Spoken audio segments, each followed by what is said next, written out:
안녕하세요. 안녕하세요. 자, 이번 시간에는 부동산 개발 관리론인데요. 우리 여러분들이 가지고 있는 교재로는 이게 97페이지입니다. 97페이지. 자, 97페이지부터 시작인데 제가 정리한 내용을 위주로 해서 수업을 하도록 하겠습니다. 자, 이번 시험에서는요. 이 개발 문제가 두 문제가 나왔고 관리론에서 관리 마케팅 한꺼번에 다루는데 마케팅에서 한 문제 나왔어요.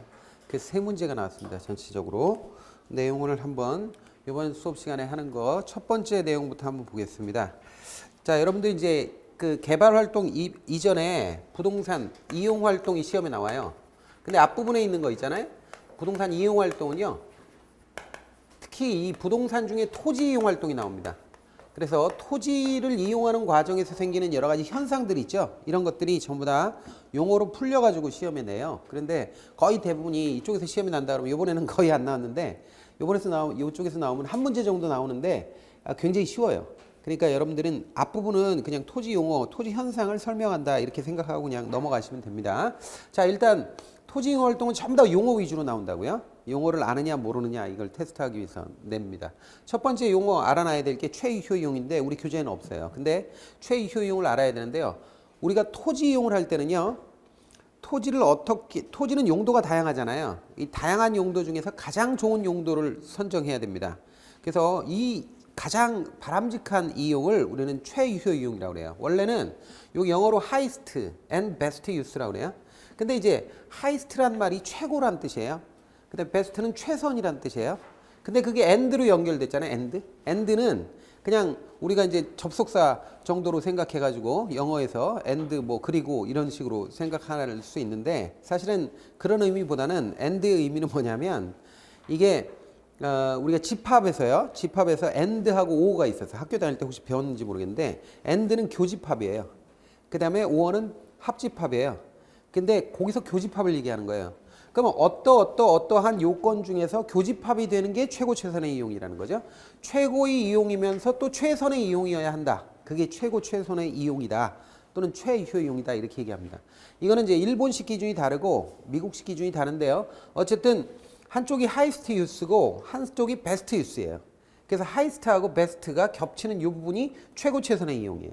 그래서 최효용이다 이렇게 얘기한다는 거죠. 개념적으로. 그래서 교집합의 개념이에요. 자, 그러면 일단 최효용이라는 걸 일본에서는 어떻게 정의를 하고 미국에서는 어떻게 정의하는가 이걸 좀 살펴봐야 되는데 우리가 일본 교과서를 먼저 가져왔어요. 부동산 학개론이. 그래서 일본식 기준에 익숙해요. 그래서 과거에는 일본식 기준이 나온 적이 있습니다. 이런 식으로 나오죠. 객관적으로 보아 양식과 통상의 이용 능력을 가진 사람의 합리적, 합법적, 최고, 최선의 이용 이렇게 나온단 말이에요. 그런데 이걸 뭘 비트냐면 객관적으로는 잘 안 틀리게 해요. 근데 양식과 통상의 이용 능력을 갖는 사람이다 하는 거를 전문적 이용 능력을 갖는 사람에 의한 이런 식으로 내요.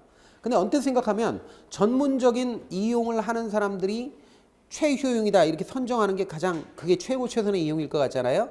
근데 그게 아니라 일반적인 사람들이 길을 막고 물어봐도 이 이용이 최고 최선의 이용이고 이용이 합당한 이용이다 라고 하는 게 최유효 이용이라는 거예요.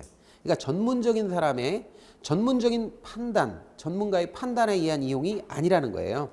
양식과 통상의 이용 능력을 갖는 사람이라는 얘기는 그냥 일반적인 이용 능력을 갖는 사람 얘기하는 거예요. 그러니까 누구한테 물어봐도 이렇게 이용하는 게 합당하다 이렇게 얘기하는 게 맞다는 거죠. 그래서 합리적이고 합법적인 최고 최선의 이용 방법이다 이렇게 정리를 했어요. 그래서 한번 저게 나온 적이 있습니다. 과거에. 자, 그런데 요게 이제 나중에 보면 미국에서 공부한 분들이 이제 하이스트 앤 베스트 유스라는 걸 가져와서 원문 그대로 소개를 했단 말이에요. 그건 약간 뭐 비슷한데 약간 달라요. 미국의 판단 기준에 의하면 첫 번째는 최효용이란 첫 번째 그 이용이 합리적이래야 돼요. 비합리적이면 안 돼요. 미치광이들이 이용하는 거 이런 건 안 되고 합리적인 인간이 이용할 때 그걸 최효 이용의 범주에 집어넣는 거고 두 번째는 뭐냐면 합법적으로 이용해야 돼요. 불법적으로 이용하는 건 최효 이용이 아니에요. 아무리 떼돈을 벌어도 불법적 이용은 최효 이용이 아닙니다.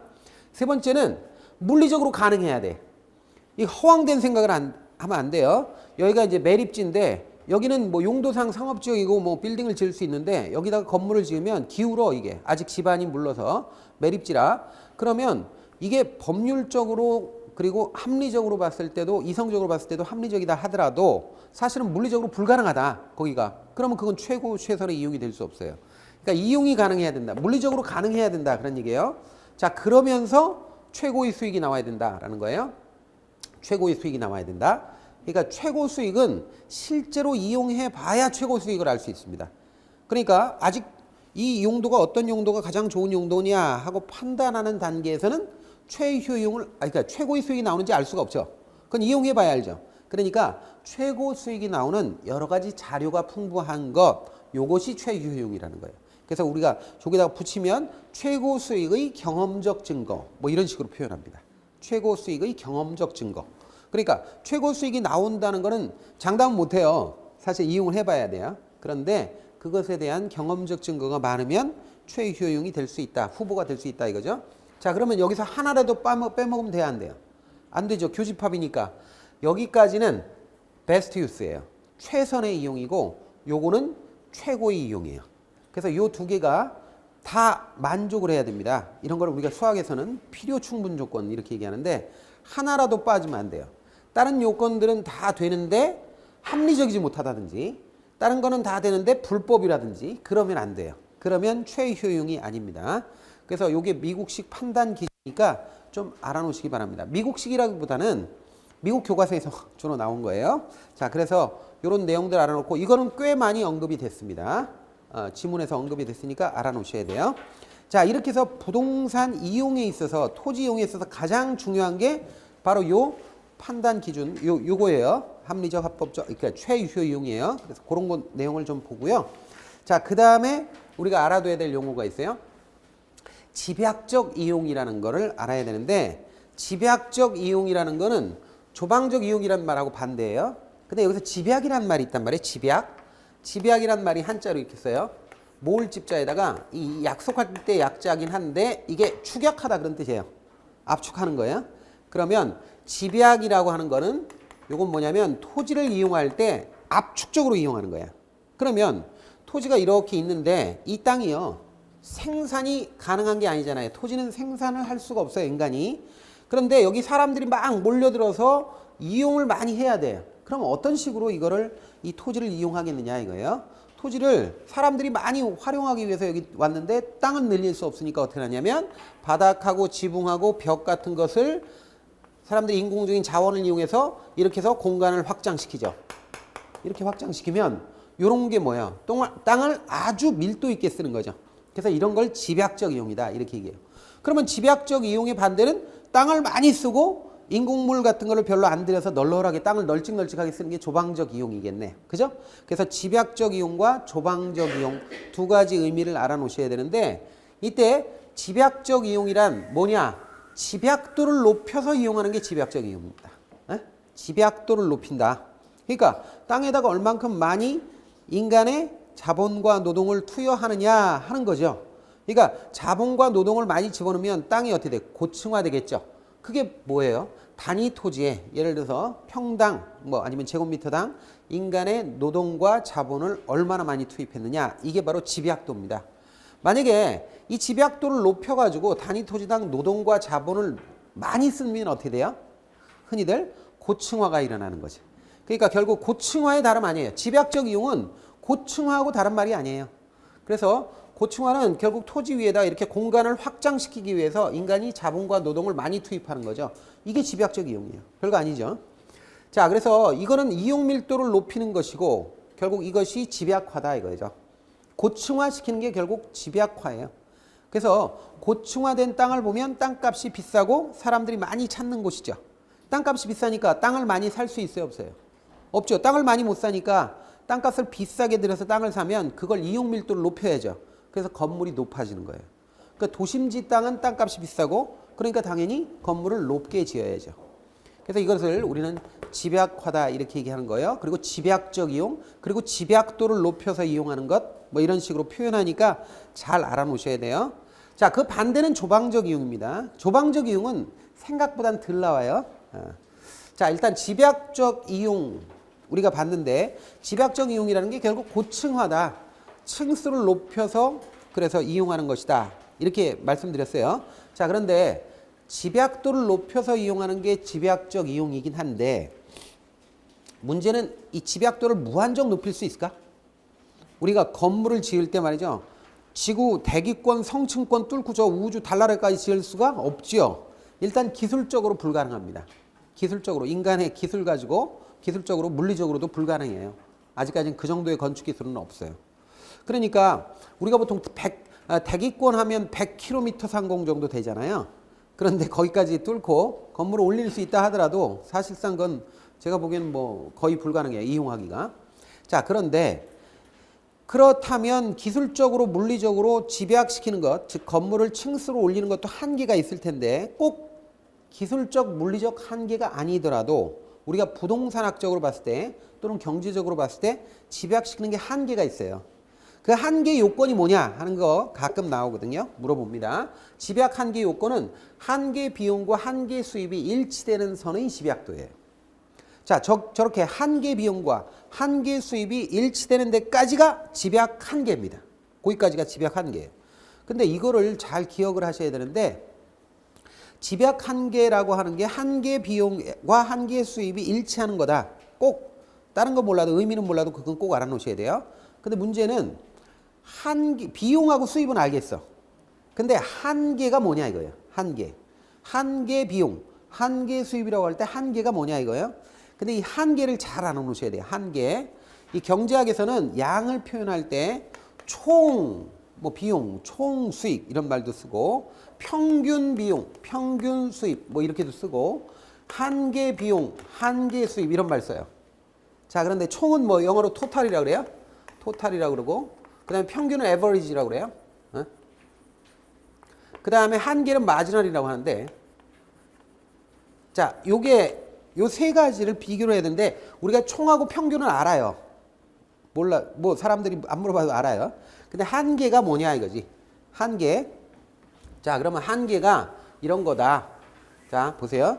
숫자가 이렇게 나간다고 쳐요. 자, 2, 3, 5, 뭐 이게 6, 뭐 이런 식으로 나간다고 쳐봐요. 자, 그러면 2, 3 더하면 5고, 그 다음에 10이고 16이에요. 그럼 총은 뭐야? 총 숫자는 16. 평균은 요걸 다 더해가지고 16을 4로 나누면 돼요. 평균은 4지. 평균은 4, 4, 16이니까 4죠. 자, 그런데 한계는 뭐냐? 한계란 앞 단계에서 그 다음 단계로 나갈 때 변화하는 숫자가 한계예요.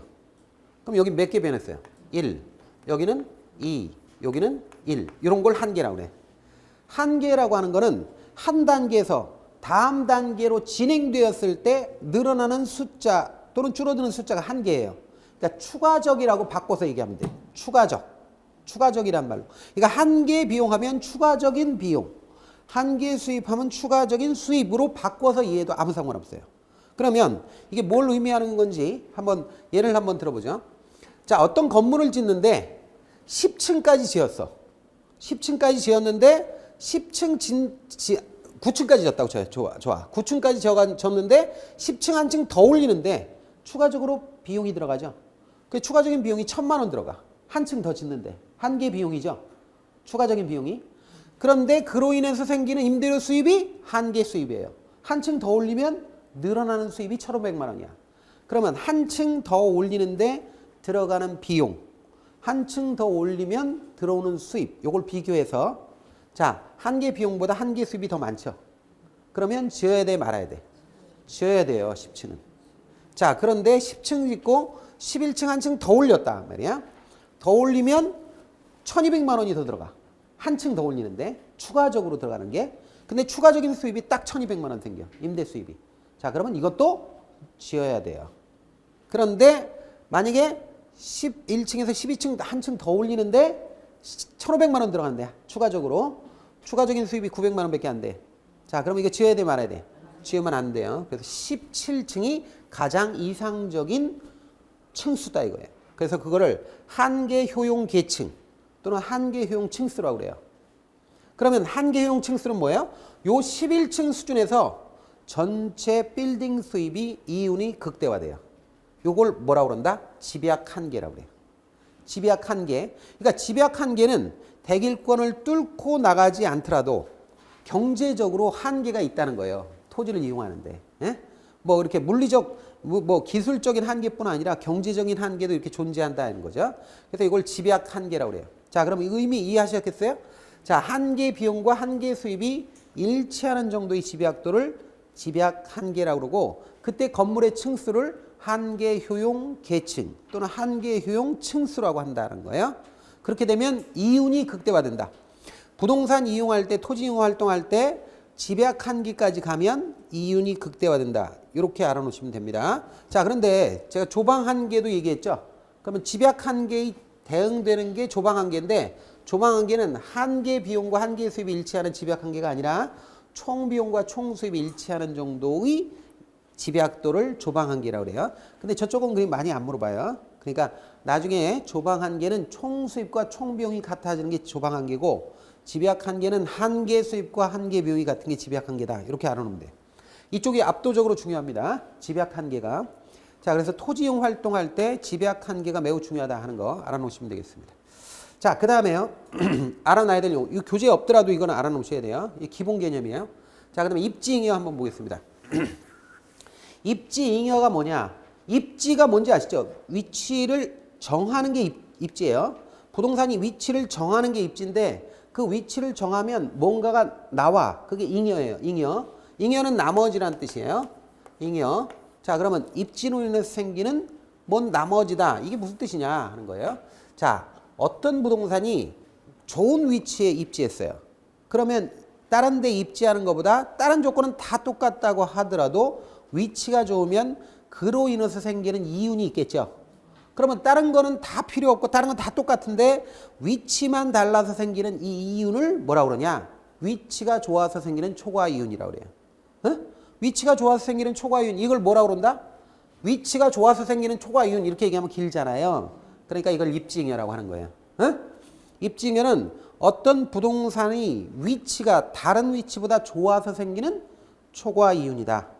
자, 그러면 저게 초과 이윤이 계속 생긴다. 저 자리에만 들어가면 다른 데 있는 것보다 훨씬 이윤이 많다. 그러면 저 자리를 사람들이 다 차지하려고 하겠죠. 서로 자리를 차지하려고 경쟁하겠죠. 그런 걸 입지 경쟁이라고 한다고. 그럼 입지 경쟁의 결과 사람들이 전부 다 이 땅은 제한되어 있는데 사람들이 여기서 전부 다 장사하려고 그러고 뭐 하려고 그러고 그러면, 자, 집주인들, 땅 주인들은 땅값, 임대료나 이런 걸 올리겠어요, 안 올리겠어요? 올리겠지. 지대가 올라가죠. 그러면 나중에 어디까지 올라가느냐 하면 요 초과이윤, 입지로 인해서 생기는, 좋은 위치로 인해서 생기는 초과이윤인 저 입지잉여는 나중에 전부 다 뭘로 바뀌어? 지대로 바뀌어요. 임대료로 다 바뀐다고. 그래서 그 땅이 아무리 좋아도 임차인들 거기 들어가서 돈 크게 버는 경우가 별로 없어요. 왜냐하면 거기서 돈을 많이 벌 것 같으면 다음 계약 때 임대료를 올리죠. 임대료를 올리고 못하겠다 그러면 나가라 그러죠. 그래서 결국 이걸 뭐라 그래요? 입지잉여의 지대화다, 이렇게 얘기해요. 입지잉여가 지대가 된다는 거예요. 임대료가 돼버린다, 그런 얘기입니다. 자, 그런데 우리가 알아야 될 건 저 입지잉여는 모든 주체가 다 똑같이 생기는 게 아니라는 거예요. 위치하고 밀도를, 이용밀도, 집약도라고 조금 전에 배웠죠? 위치가 똑같고 집약도가 똑같이 이용하더라도 입지잉여는 모든 입주 주체마다 똑같지 않아요. 그러니까 무슨 얘기냐 하면, 여기 땅이 있다 그러면 코너, 사거리 코너가 있는데 이 땅이 똑같은 땅에 똑같은 집약도로 이용한다 하더라도 주거용으로 이용하느냐, 상업용이냐, 공업용이냐, 농업용이냐에 따라서 거기서 생기는 이윤이 다르죠. 그 입지잉여가 서로 다르다는 거죠. 그러니까 어떤 입지 주체가 입지하느냐에 따라서 입지잉여는 다를 수밖에 없다 하는 거, 요것도 생각해야 돼요. 입지잉여는 모든 산업에 동일하게 발생한다. 그럼 맞아요, 틀려요? 틀려요. 입지잉여는 모든 산업마다 차이가 있는 거예요. 산업마다 다 차이가 있는 거예요. 그래서 여기서 가장 좋은 지대를 부르는 산업이 그 장소를 차지하는 거예요.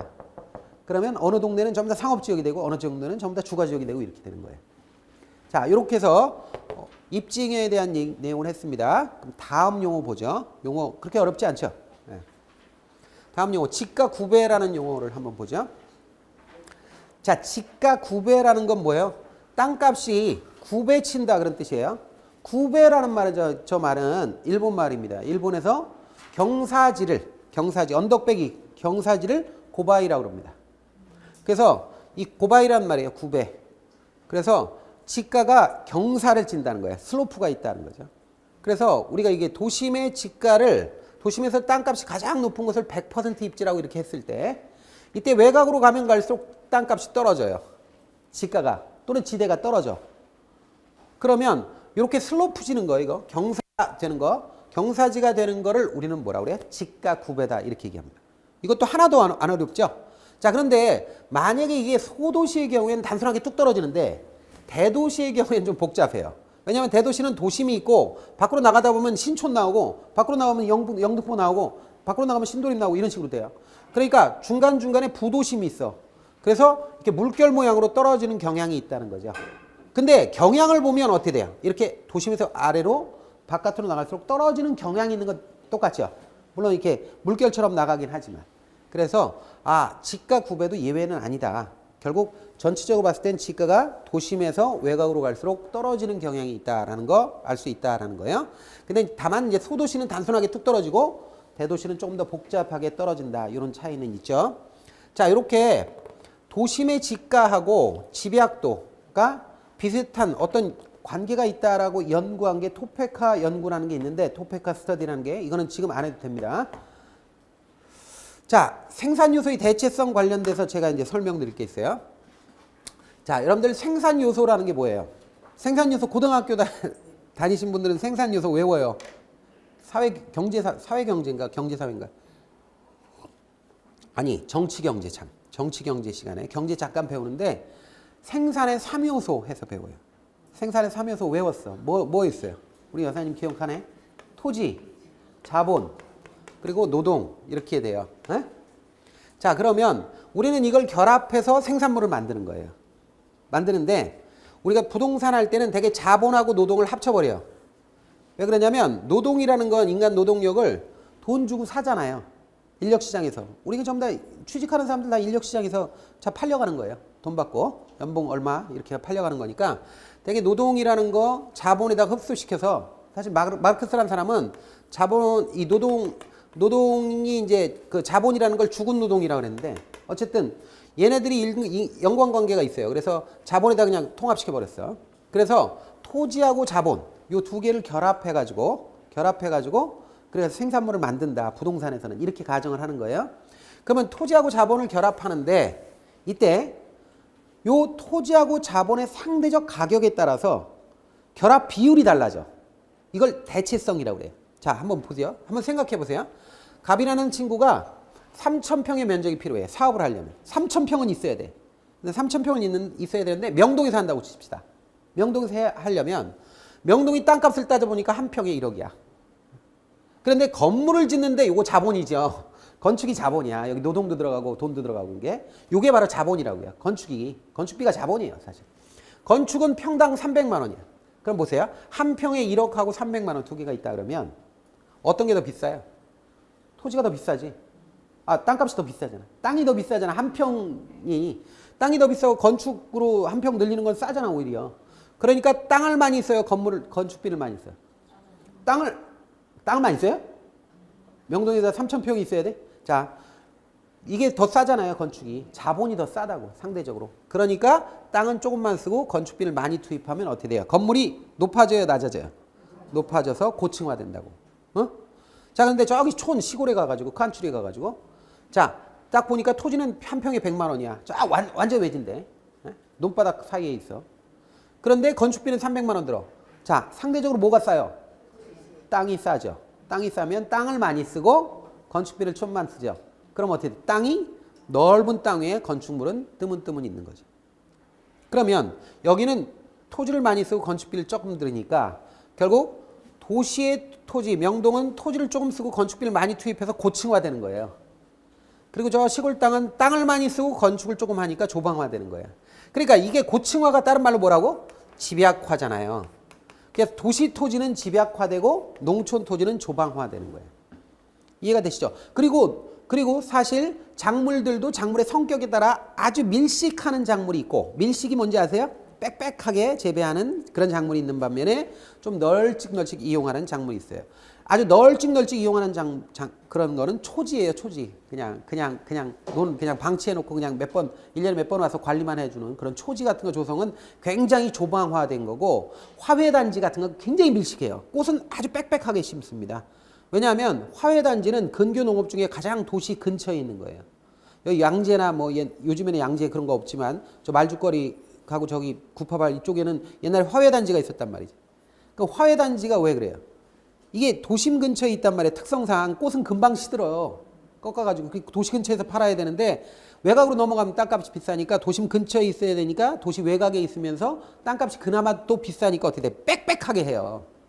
꽃을 빽빽하게 재배. 자, 그래서 요렇게 자 우리가 생산 요소라는 게 요게 토지고 요게 자본이란 말이죠. 토지하고 자본의 결합 비율이 다르죠. 요건 토지를 조금 쓰고 요건 자본을 많이 쓰고 요건 토지를 많이 쓰고 요건 자본을 조금 쓰잖아요. 자, 그러면 그림으로 그리면 이런 거죠. 그러니까 도시고 여기가 외곽이다. 시골이라고 봤을 때 도시에서 자, 만약에 어떤 공간을 만든다고 할 때는 자, 요거는 여기가 뭐냐면 여기가 시골인데 여기 이쪽 횡축이 토지예요. 그리고 여기는 자본이에요. 건축비 자본. 그러면 도시에서는 토지를 조금만 쓰고 자본을 많이 쓰죠. 그러면 이렇게 점이 여기 찍혀. 이 토지는 조금, 자본은 많이. 그러면 여기 찍혀. 근데 농촌, 아까 시골은 토지를 많이 써. 그리고 자본은 조금만 써. 그럼 이렇게 되죠. 자, 그러면 이걸 쭉 연결하면 이렇게 써져요. 이걸 이제 토지와 자본의 대체 관계를 그림으로 그린 것이다. 이렇게 얘기해요. 자, 그러면 토지에 대한 자본의 대체 비율은 도심은 토지를 자본으로 많이 써요. 그러니까 높다. 이렇게 얘기해요. 토지에 대한 자본의 대체 비율이 도심은 높다. 이렇게 표현해. 응? 그리고 시골은 낮다. 외곽은 낮다. 이렇게 표현한다는 거예요. 요거 익숙해져야 돼요. 나중에. 그러니까 토지에 대한 자본의 대체 비율이 토지를 조금만 쓰고 자본을 많이 쓰잖아요. 도심은. 그러니까 도심은 높고 외곽은 낮아지는 거예요. 아시겠죠? 그래서 그림이 저렇게 나온다 이거예요.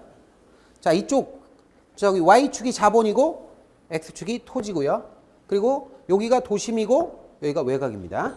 자, 이렇게 해서 우하향으로 쭉 떨어지는 그래프를 만들 수 있다라는 거예요.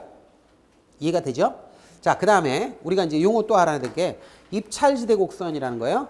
입찰지대 곡선은 비드 렌트 커브라고 하는 건데 이게 상당히 생각보다 이해하기가 어려워요. 자, 그러면 요걸 한번 보죠. 제가 다시 한번 그려볼게요. 만약에 여기가 도심이고요. 여기가 외곽지, 시골이라고 봅니다. 외곽으로 볼 때 여기 X축이 지대라고 봐요. 임대료예요. 임대료. 지대. 자, 그러면 여기 각각의 위치별로 해서 이 땅이 아직은 주인이 없는 땅이야. 그래서 이 각각의 위치를 기준으로 해서 사람들 업종의 대표자들을 모아. 주거용, 상업용, 공업용 뭐 이런 업종의 대표자들 모아서 야, 니네들이 여기서 여기 땅을 네가 쓴다 그러면 얼마까지 임대료를 낼래? 지대를 낼래? 이걸 써봐. 해서 입찰을 시키는 거예요. 입찰을 시켰더니 A 업종은 이렇게 써냈어요. A 업종은 도시 중간 이후로는 아예 입찰도 안 했어요. B 업종은 이렇게 썼어요. C 업종은 이렇게 썼다고 했을 때, 자, 이렇게 썼다고 했을 때, 도심에 보세요. 요 기준으로 했을 때, 이거 너무 이상하게 그랬나? 이거 맞나?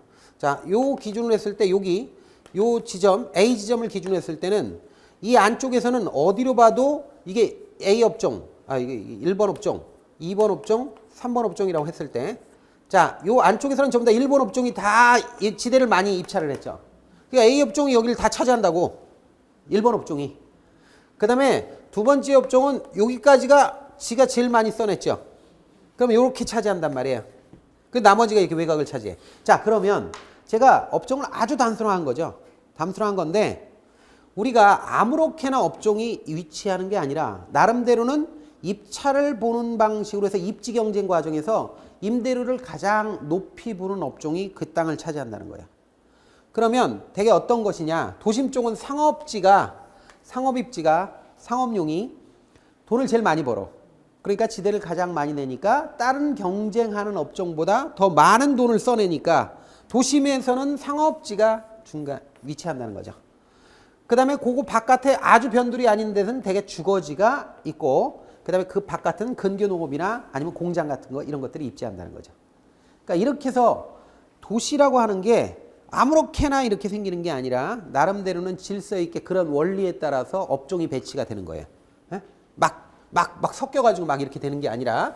자, 그런데 저는 예를 들어서 상업용, 주거용, 근교농업 이 정도만 예를 들었는데 사실 업종이 무지막지하게 많죠. 무지하게 많기 때문에 엄청나게 많은 업종들이 나름대로 입찰을 본단 말이에요. 그럼 나중에 어떻게 되느냐면 이렇게 볼록하게 돼요. 지대곡선이. 그래서 원점을 향해서 볼록해진다. 업종이 수없이 많기 때문에. 자, 그럼 아주 단순하게 한 게, 이 그림을 단순하게 한 게 이겁니다. 지대곡선과 토지이용 해서 이게 지대곡선이에요. 요거를 연결한 게. 그래서 상업 업무 기능은 가장 안쪽에 있고, 이 경우에는 이제 공업 기능을 얘기했고, 동네마다 다르니까 주거 기능은 저 외곽 쪽에 있어요. 이게 소도시 정도 돼요.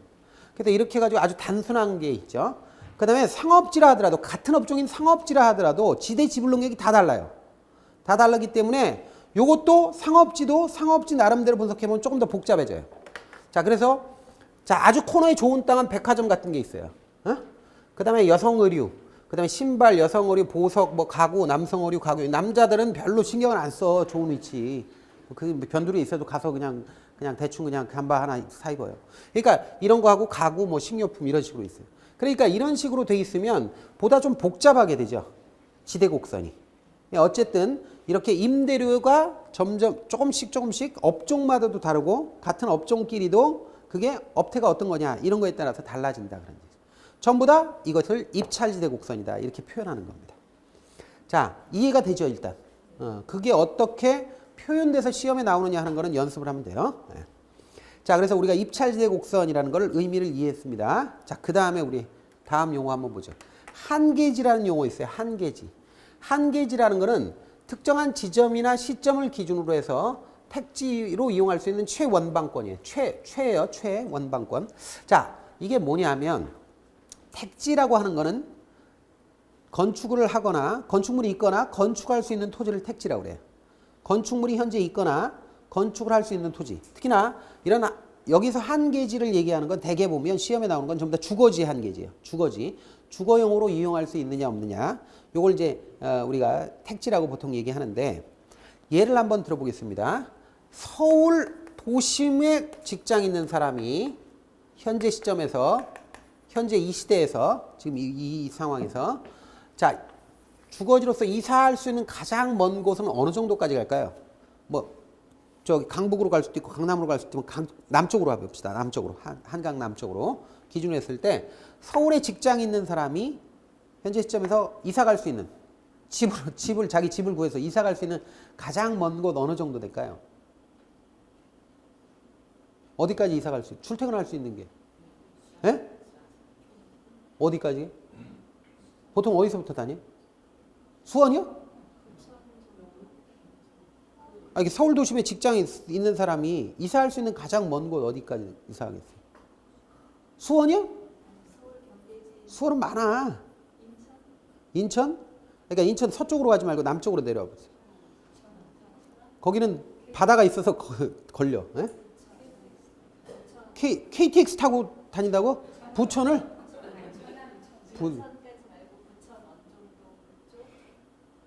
그렇게 왜 이렇게 작게 잡아? 예? 예? 자, 저는 직장 다닐 때요. 천안에서 출퇴근하는 사람 봤어요. 천안에서 버스 타고 왔다 갔다 해. 그때는 저것도 없었어. KTX도. 전철도 아직 천안까지 안 뚫렸는데. 근데 그때 버스 타고 다녔어요. 자, 제가 보기에는 천안까지는 가요. 집을 천안까지 이사 가는 사람도 있어요. 그 중에. 그러면 만약에 거기가 천안 정도 된다. 천안까지 이사할 수 있다. 그러면 거기를 한계지라고 그래요. 그러니까 뭐냐. 특정 지점 그리고 현재 시점을 기준으로 했을 때 택지로 이용할 수 있는 가장 먼 곳. 요게 한계지란 말이지. 그런데 한계지가 만약에 천안 인근에 어떤 무슨 뭐 예를 들어서 두정 뭐 이런 데도 있더라고. 두정 이런 데다. 이 두정 이런 데는 옛날에 전부 다 그 논밭 같은 그 원지였단 말이지. 근데 그거를 개발을 해가지고 이제 아파트 단지가 됐잖아요. 그럼 보세요. 두정 인근 뭐 이런 데라고 쳐요. 한계지가. 그러면 이 한계지가 그런 거라면 이 한계지는 그전에는 한계지가 아니었는데 거기가 도로가 뚫리고 전철역이 생기면 한계지가 되는 거예요. 도심에서 사람들이 거기도 이사 가기 시작하면 이제 한계지가 되는데 대중교통수단과 연계돼서 교통이 발달하면 거기가 한계지로 확 하고 이제 등장을 합니다. 그럼 서울 쪽에서 이사를 가죠, 사람들이. 그러면 집값이 올라요. 땅값이. 초기에는 집가 상승이 굉장히 빨라요. 그리고 한계지는 한계지들끼리 경쟁해요. 처음에 교통이 불편했을 때 90년대 초반에요. 우리나라에 신도시가 생겼죠. 신도시, 초대 신도, 일대 신도시가, 1세대 신도시가 5개예요. 그래서 이치야마, 일산이 있고, 분당이 있고, 평촌, 헤이무라 뭐 평촌이 있고, 그 다음에 중동이 있고, 산본이 있어, 야마모토. 다 일본 이름으로 지었어. 어? 그래서 옛날 전통적인 이름이 있는데 그 일본 이름을 줘가지고 나중에 문제가 됐다고 이거. 근데 어쨌든 이렇게 5개의 신도시가 있었는데 처음에는 경쟁을 했다니까요, 얘네들이. 입지 경쟁을 해요. 월등히 이제 분당이 앞으로 치고 나와가지고 지금 일산하고 분당하고 비교가 안 되죠. 근데 어쨌든 이렇게 한 계지가 초기화되면 한 계지는 한 계지끼리 지가 경쟁을 해요. 지가 경쟁을 하고 또 뭐냐면 한 계지가 만약에 두정 근처에 뭐 어떤 동네가 이게 논이 있다. 그러면 이 두정은 개발이 됐어. 택지로 개발됐어. 근데 아직까지는 바로 옆에가 바로 산채에 나가면 바로 논밭이야. 그러면 그 논밭 가격하고 그 한 계지가 된 동네의 아파트 단지 바로 뚝 하나 차이로 아파트 부지가 된 거하고 땅값이 이어져요. 차이가 나요. 차이가 나죠. 같은 가까운 데 있는데도 그 차이를 단절지가라고 그래요. 그러면 왜 그러냐면 한 계지 천안이나 두정의 땅값은 그 동네 사람들이 영향을 줘서 바꾸는 게 아니에요. 서울 사람들의 영향을 받는 거예요. 한 계지는 뭘 의미하냐? 그 한 계지까지 도심의 지가에 영향을 받는다는 거예요. 자, 그런데 거기서 논밭은 아니죠. 그래서 인근에 아직 택지화되지 않은 땅인 논이나 밭과 같은 땅과 농지와 초기된 한 계지는 가격의 차이가 생기는데 이걸 단절지가라고 합니다. 지가가 뚝 끊어진다는 거예요. 단절지가가 생긴다라는 거 알아놓으시면 돼요. 그래서 한 계지에 대한 의미를 이 정도로 알아놓으시면 돼요. 물론 그거 외에도 몇 개 뭐 시험에 나올 만한 거 있지만 그건 나중에 하고요. 한 계지가 무슨 뜻인지 아시겠죠? 자, 한 계지는 이렇게 교통수단을 주축을 해서 연장됩니다. 그리고 한 계지는 한 계지끼리 가격 경쟁을 해요. 그리고 한 계지의 지가는 한 계지 사람들의 영향을 받는 게 아니라 도심 지가의 영향을 받아요. 서울의 지가가 너무 높으면 한 계지로 사람들이 이사를 가요. 그래서 한 계지 가격도 오르는 거예요. 자, 그래서 한 계지에 대한 내용을 우리가 봤어요. 자, 그 다음에 우리가 용어 알아둬야 될 게 있습니다. 직주 분리와 직주 접근을 알아야 되는데 직주 분리하고 직주 접근은 여러분들 되게 쉽죠. 직장과 주거지가 분리되는 현상을 직주 분리라고 그래요. 직장과 주거지가 분리된다고 직주 분리라고 그래요. 이게 직장이에요. 직장. 주거지, 주택. 직장과 주택이 분리된다 하는 거예요. 직주 분리. 자, 그런데 직장과 주거지가 분리되는 현상과 직장과 주거지가 접근하는 현상이 영 다른 현상이죠. 반대되는 현상인데 사실 동시에 일어나요. 그럼 어떤 게 직주 분리고 어떤 게 직주 접근인가 한번 보죠. 자, 과거에는 우리나라는 농경사회예요. 아직 산업화되기 전에는 직장과 주거지의 관계가 어떤 관계가 제일 좋다고 그랬어요. 가까운 게 좋은 거죠. 그 문전옥답이라고 그랬다고. 문전옥답 들어봤죠? 가장 이상적인 직장과 주거지의 형태예요. 문전옥답. 그래서 문 앞에 옥답에 옥답, 비옥한 논이 있다. 그래서 문전옥답이라고 그랬다고. 그래서 문전옥답이 가장 이상적인 직장과 주거지의 배치 형태인데 지금은 아니죠. 자, 직주분리 어떻게 일어나요? 일단 직주분리하면 직주분리는 직장과 주거지가 분리되는 현상인데 이게 땅값이 너무 비싸서 생기는 거예요. 사실은 가장 큰 원인이에요. 땅값이 가장 비싸고 도심의 환경이 악화되고 도심은 전부 다 철거되고 전부 다 주택이 밀려나고 전부 상가 들어서고 그러니까 쫓겨나는 거예요. 그런데 만약에 교통이 불편하다면 그 도심 근처에 살 수 있어요. 그냥 붙어서 어떻게든지. 그런데 교통이 아주 발달하게 되면 외곽으로 나가게 되죠. 그래서 미국에서도 70년대 여피족 이런 사람들이 나타나는 거예요. 직장을 도심에 두고 외곽에 이렇게 쾌적하게 주택을 두는 그런 사람들이 생기는데 이런 것이 집중적으로 나타납니다. 그러면 도심에 있는 사람들이 외곽으로 전부 다 나가죠. 나가게 되면 어떻게 되느냐면 도심엔 인구가 없어요. 그러니까 낮에는 사람이 북적북적한데 밤에는 사람들이 전부 다 자로 외곽으로 나가니까 야간에 인구가 뻥 뚫려요. 그래서 도심의 인구가 야간이 이렇게 비어버려요. 그러면 이걸 도너스 같이 생겼다고 해서 도넛 현상이라고 합니다. 또는 도심 공동화 현상 이렇게 얘기해요. 공동이란 말은 구멍 뚫렸다는 거예요. 그러니까 공동이 났다, 구멍 뚫렸다 그렇게 얘기하죠. 이걸 다른 말로 얘기하면 도심의 주야간 인구 격차를 도넛 현상이라고 해요. 주간에는 사람이 많은데 이 사람들이 전부 다 객지인이에요. 밤에는 전부 다 외곽으로 빠져나가서 밤에는 인구가 팍 줄죠. 도심에는 버글버글하고 밤에는 퍽 줄고 그것을 도넛 현상이라고 그래요. 도심의 주야 간 인구 차이. 요게 도넛 현상이고 두 번째는 도심은 인구가 주간에 많잖아요. 외곽에는 다 빠져나가죠. 이 사람들 전부 다 어디로 빠져나가요? 자기가 사는 동네, 서울 외곽지 위성도시 이런 데 가죠. 분당이나 뭐 중동이나 이런 데 갈 거 아닙니까? 그러면 그 동네는 사실은 벌어먹고 살 게 없죠. 그냥 거기서 잠만 자는데요. 그게 자족도시가 아니에요. 우리나라 신도시들은 자족도시가 아니에요. 그 도시 안에서 뭔가 해먹을 수 있는 게 별로 없어요. 뭐 슈퍼마켓이나 하지. 거기 기반시설이 있는 게 아니잖아요. 거기 먹고 살 수 있는 게 아니잖아요. 거긴 보통 자러 들어가죠. 그래서 이게 배드타운이라고 그래서 도시 외곽지가 잠만 자는 동네가 된다고. 그런 것을 배드타운 현상이라고 합니다. 배드타운 현상 뭔지 아시죠? 침상도시 현상이라고 그래. 침상도시. 이게 뭐냐면 침상이 침대예요. 침대만 쫙 있는 도시라는 뜻이에요. 그래서 침상도시 현상 또는 배드타운 현상이 일어나고 동시에 또 뭐냐면 잠자고 일어나가지고 9시까지 출근해야 되죠. 우리나라. 그러면 9시 이전에 우리 전철이 어떻게 돼요? 지하철. 지옥철이 되죠. 사람들이 어마어마하게 특히 2호선이나 9호선이나 이거 사람이 아주 그냥 미치고 팔딱 뛰어요. 거기서 꽉 껴가지고. 자, 이런 현상이 일어나는데 요게 특정 시간에 사람들이 확 하고 도심으로 몰렸다가 또 퇴근 시간에 확 하고 빠져나가잖아요. 그럼 이렇게 특정 시간에 사람들이 이렇게 쏠리고 저렇게 쏠리는 현상을 도심 고동 현상이라고 해요.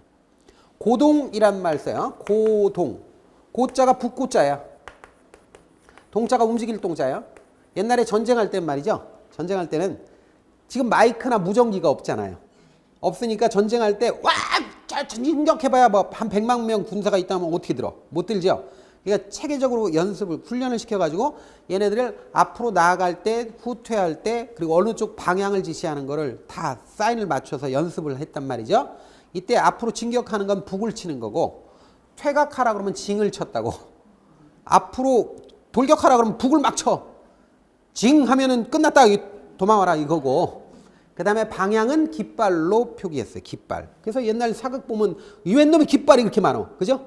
그 깃발이 대장기하고 뭐 그다음 방향 가리키는 키가 다 있는 거예요. 그래서 방향을 얘기했단 말이죠. 그러면 이게 뭐냐면 출근 시간 되면 북을 막 치는 거야. 출근 시간에 북을 막 치면 어떻게 돼? 도심으로 쇄도하죠. 사람들이 도심으로 막 진격을 한단 말이에요. 그리고 징을 빵 치면 뭐야? 퇴근하죠. 그 특정 시간대에 지옥철이 됐는데 이게 러시아워라고 그래요. 러쉬가 돌진한다는 거예요. 러쉬가 쇄도한다 그런 뜻이에요. 그러니까 특정 시간에 인구가 한쪽으로 확 쏠리는 현상을 도심 고동 현상이라고 그래요. 그러니까 직장과 주거지가 분리되어 있으니까 이런 현상이 일어나지. 예? 아침에는 전부 다 직장 가려고 그러고 바깥에는 이제 퇴근 시간에는 전부 다 외곽으로 나가고 그러니까 이렇게 인구가 확 쏠리는 현상이 나타나는데 이걸 도심 고동이다 이렇게 얘기합니다. 러시아워 현상이라고도 그래요. 자, 그 다음에요. 이름과 동시에 이게 너무 불편하다. 외곽으로 나간 사람들이 외곽으로 나가보니까 도심이 너무 교통체증이 심하고 아주 지긋지긋하다. 그래서 다시 들어오는 경향도 있어요. 그러면 직주 접근 현상이 일어납니다. 직주 접근 현상이 다시 일어나면 결과가 어떻게 되느냐면 도심 쪽 건물이 고층화돼요. 도심에 있는 주거용 건물이 고층화됩니다. 그래서 대표적인 게 뭐냐면 뭐 타워 팰리스나 하이페리온이나 스타시티나 이런 거 보면 주상복합 건물이죠. 그래서 한 8층 뭐 몇 층까지는 그 일반 상업용 건물이고 뭐 상가 같은 거 있고 그 위에는 이제 아파트 있잖아요. 근데 그런 거 굉장히 높죠. 그러니까 이런 것들이 전부 다 도심 쪽 건물의 고층화를 일으키는 원인으로 직주 접근의 결과예요. 직장과 주거지가 접근해서. 자, 그 다음에 또 사람들이 쫙 외곽으로 빠져나갔다가 도심에는 어쩔 수 없이 도심에 사는 사람들 중에 그냥 도심과의 접근성 때문에 멀리 떨어져 있으면 들어오지 못하니까 가난한 사람들이 사는 불량 주거지대가 있을 수 있어요. 근데 이 불량 주거지대가 나중에 어느 정도 되면 싹 다 개량 수선됩니다. 그러면서 사람들이 다시 유입돼요. 고소득층 유입되면서 그 전에 살았던 사람들이 이렇게 쫓겨나요. 특히 이거는 뭐냐면 상가 같은 데서 많이 일어나는데 상가가 옛날 쇠락한 지역에 상가가 있는데 그 상가를 그 지역 주민들이 무슨 옛날 골목길 해가지고 벽화도 그리고 이렇게 하잖아요. 그런데 많아요. 김광석 거리도 나왔더구만. 그러니까 이게 다 버려진 그런 잊혀진 골목길이었는데 거기다가 사람들이 이제 가난한 예술가들이 모여가지고 벽화도 그리고 뭐도 조형물도 만들고 이런 거 많아요. 저기 인천에도 있고 몇 개 있어요. 그렇게 하니까 어떻게 돼요? 굉장히 사람들이 많이 찾아오죠. 그러니까 어떻게 되냐면 그 전에 있었던 가난한 사람들이 하던 호떡집 이런 거 다 나가고 프랜차이즈가 들어와요. 그리고 거기에 이제 지주들, 땅, 집주인들 이런 사람들이 임대료를 올려가지고 그 전에 그 쇠락한 때 그 동네를 살렸던 사람들이 다 쫓겨나가야 돼. 이런 것도 젠트리피케이션이에요. 그러니까 이걸 젠트리피케이션이라고 그래. 젠트리피케이션. 이거 문제가 심각해요. 지금 요즘에. 피케이션. 영어로 젠트리피케이션이라고 하는데 한글로 이게 젠트리피케이션이라고 그래요. 그래서 이게 집단적 상향여거가 일어나. 그러니까 그 이전에 못 사는 사람들이 쫓겨나가고 가난한 그보다 잘 사는 사람들이 들어와서 못 사는 사람들이 밀려나는 현상이 나타나기도 합니다. 이게 뭐예요? 직주 접근의 결과예요. 이것도 일종의. 근데 이건 되게 집단적으로 일어나죠. 그래서 이게 주거용의 경우에 집단적 상향여가 또는 더 많이 쓰는 게 회춘화라는 말을 쓰는데 난 이거 누가 만들었는지 잘 모르겠어. 회춘화? 회춘이 된다는 거 아니에요? 그 가난한 사람들이 쫓겨나고 부자 그 동네가 개량되면서 고소득층이 들어오는 걸 회춘화라고 그래.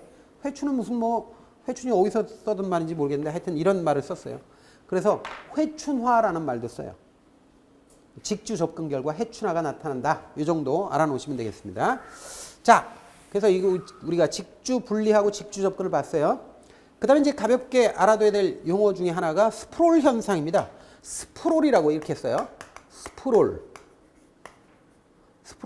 스프롤 현상이 있는데 도시 스프롤 현상은 한마디로 얘기해서 난개발 현상이에요. 그러니까 이건 뭐냐면 도시가요. 아직 무질서하고 불규칙적이고 무계획적으로 평면적으로 쫙 하고 번져나가는 거예요. 도시가. 근데 이거는 요즘에는 우리나라에서는 안 일어나고 1970년대 아주 극성했던 거죠. 60년대 말 70년대부터 시작해가지고 서울에서 도심에서 외곽으로 판자촌이 확 확산돼 나가는 거 이런 것들이 이제 난개발되는 스프롤 현상입니다. 스프롤은 질서가 있으면 안 돼. 무질서하게 그냥 확장되는 거예요. 불규칙하게. 그때는 산업화했기 때문에 사람들이 전부 다 앞마을 순이 뒷마을 용팔이가 오밤중에 단보찜을 싸가지고 어떻게 돼요? 서울역으로 막 튀어나와. 그래가지고 서울 인근 들어와서 구로공단 이런 데서 공순이와 공돌이가 된다고. 그러면 이 사람들이 전부 다 산업 역군인데 한때 이 사람들이 전부 다 살 데는 없잖아요. 서울이 대도시가 사람들을 수용할 수 있는 주거시설이 없잖아요. 그러니까 불량 주거지대가 그냥 쫙 확산되는 거예요. 서울이 인구가 70년대에 한때 10%씩 는 적이 있다고요. 1년에. 그럼 그 사람들을 어떻게 수용할 거냐 이거예요. 그러니까 이 난개발이 일어날 수밖에 없죠. 달동네가 막 생기고 이렇게 됩니다. 이거를 우리는 스프롤 현상이다 이렇게 얘기합니다. 그래서 대개 보면 우리나라 같이 인구가 많은 동네는 스프롤이 일어날 때 대개 인구 밀도가 고밀도로 되면서 스프롤이 일어납니다. 그래서 불량 주거지대도 아주 그냥 인구가 북닥북닥 하면서 늘어나. 그런데 외국 같은 경우는 저밀도로 일어나는 경우도 있어요. 아주 뜨문뜨문 인구가 적게. 가장 심각한 게 뭐냐면 도심에서 외곽으로 불규칙의 극치, 무질서의 극치로 이 공지를 남기면서 불량 주거지대가 외곽으로 확산되는 현상인데 이게 개구리 뜀뛰기식 개발이라고 그래요. 개구리 뜀뛰기식 개발. 그래서 개구리 점프하듯이 이 개발이 일어난다. 난개발의 극치입니다. 요거를 우리는 뭐라고 그런다? 비지적 현상이라고 그래. 비지가 날비자예요. 비지, 땅을 나른다는 거예요. 비지적 현상이라고 그래요. 땅을 날라서 땅을 이렇게 쭉 공지를 남기면서 날라가지고 불량 주거지대가 이렇게 확산되는 현상을 비지적 현상. 그래서 개구리 뜀뛰기식 개발 이렇게도 얘기합니다. 그래서 요게 전부 다 스프롤과 관련되는 내용이고요. 자, 그 다음에 이제 침입적 토지용이라는 용어가 있는데 침입적 토지용이라고 하는 거는 기본적으로 어떤 동네가 여러분들이 이런 경험 해보셨어요? 그전에는 여기가 한적한 주거지였는데 한 10년, 20년 가보니까 주거지는 없고 상업지로 다 바뀌어 있는 거야. 유흥가로 다 바뀌어 있어. 이런 거 있죠. 상전벽해라고 내가 알던 동네가 나중에 가보니까 그 동네가 아니야. 이런 식으로 바뀌어 있는 경험이 있죠. 그러면 그게 어떻게 바뀌었을까? 왜 바뀌었을까? 그 바뀌는 과정은 어땠을까?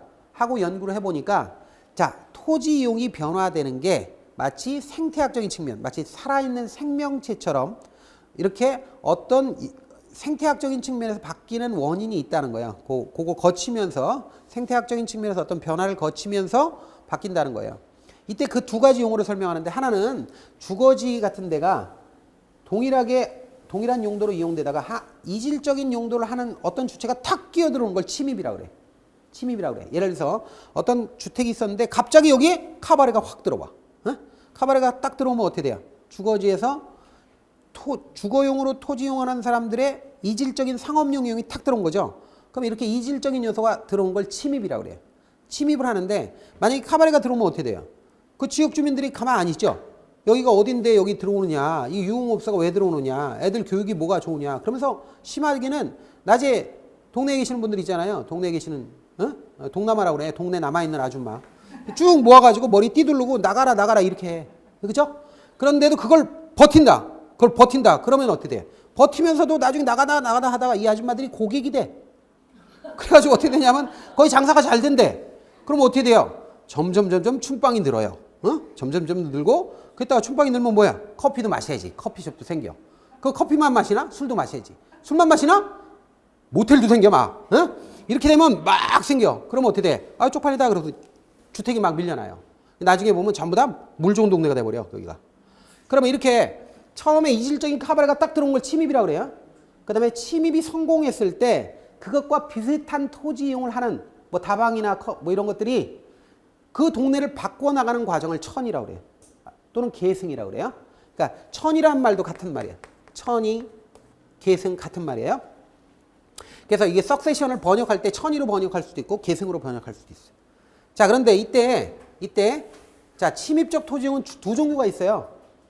하나는 확대적 침입이고 또 하나는 축소적 침입인데 이건 크게 신경 안 써도 됩니다. 이건 나중에 우리가 하면 됩니다. 여기까지 보고요. 우리 교재를 한번 보시죠. 토지용 집약도가 나왔어요. 97페이지입니다. 97페이지 보시면 자, 개념 보세요. 토지용의 집약도란 토지용에 있어서 단위 면적당 투입되는 노동과 자본의 크기죠. 집약도가 뭔지 제가 설명을 드렸어요. 자, 그 다음에 집약적 토지용과 조방적 토지용이 있습니다.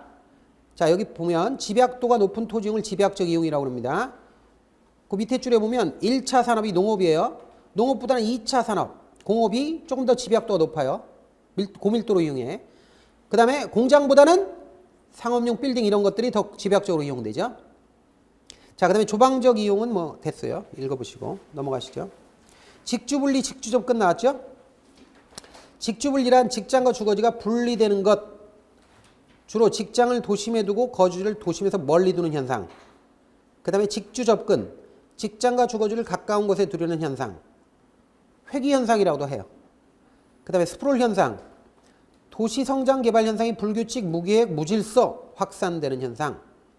대개 일반적으로 개발도상국이나 저개발국에서 일어나. 우리나라도 많이 일어났죠. 우리나라도 뭐 70년대에 일어났고. 그 다음에 3번 스프롤 현상 방지하기 위해서 나온 제도가 뭐예요? 그린벨트입니다. 도시가 너무 지나치게 무질서하게 확대되는 걸 막기 위해서 펜스를 친 거예요. 담장을.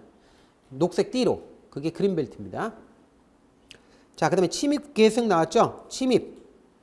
어떤 토지 이용 주체 또는 토지 이용 형태의 새로운 이질적인 수준의 것이 들어오는 거예요. 개입되는 거. 계승은 뭐라고요? 이것이 계속 지속되는 거죠. 종래의 이용을 교체하는 결과. 이게 계승입니다. 여기까지예요.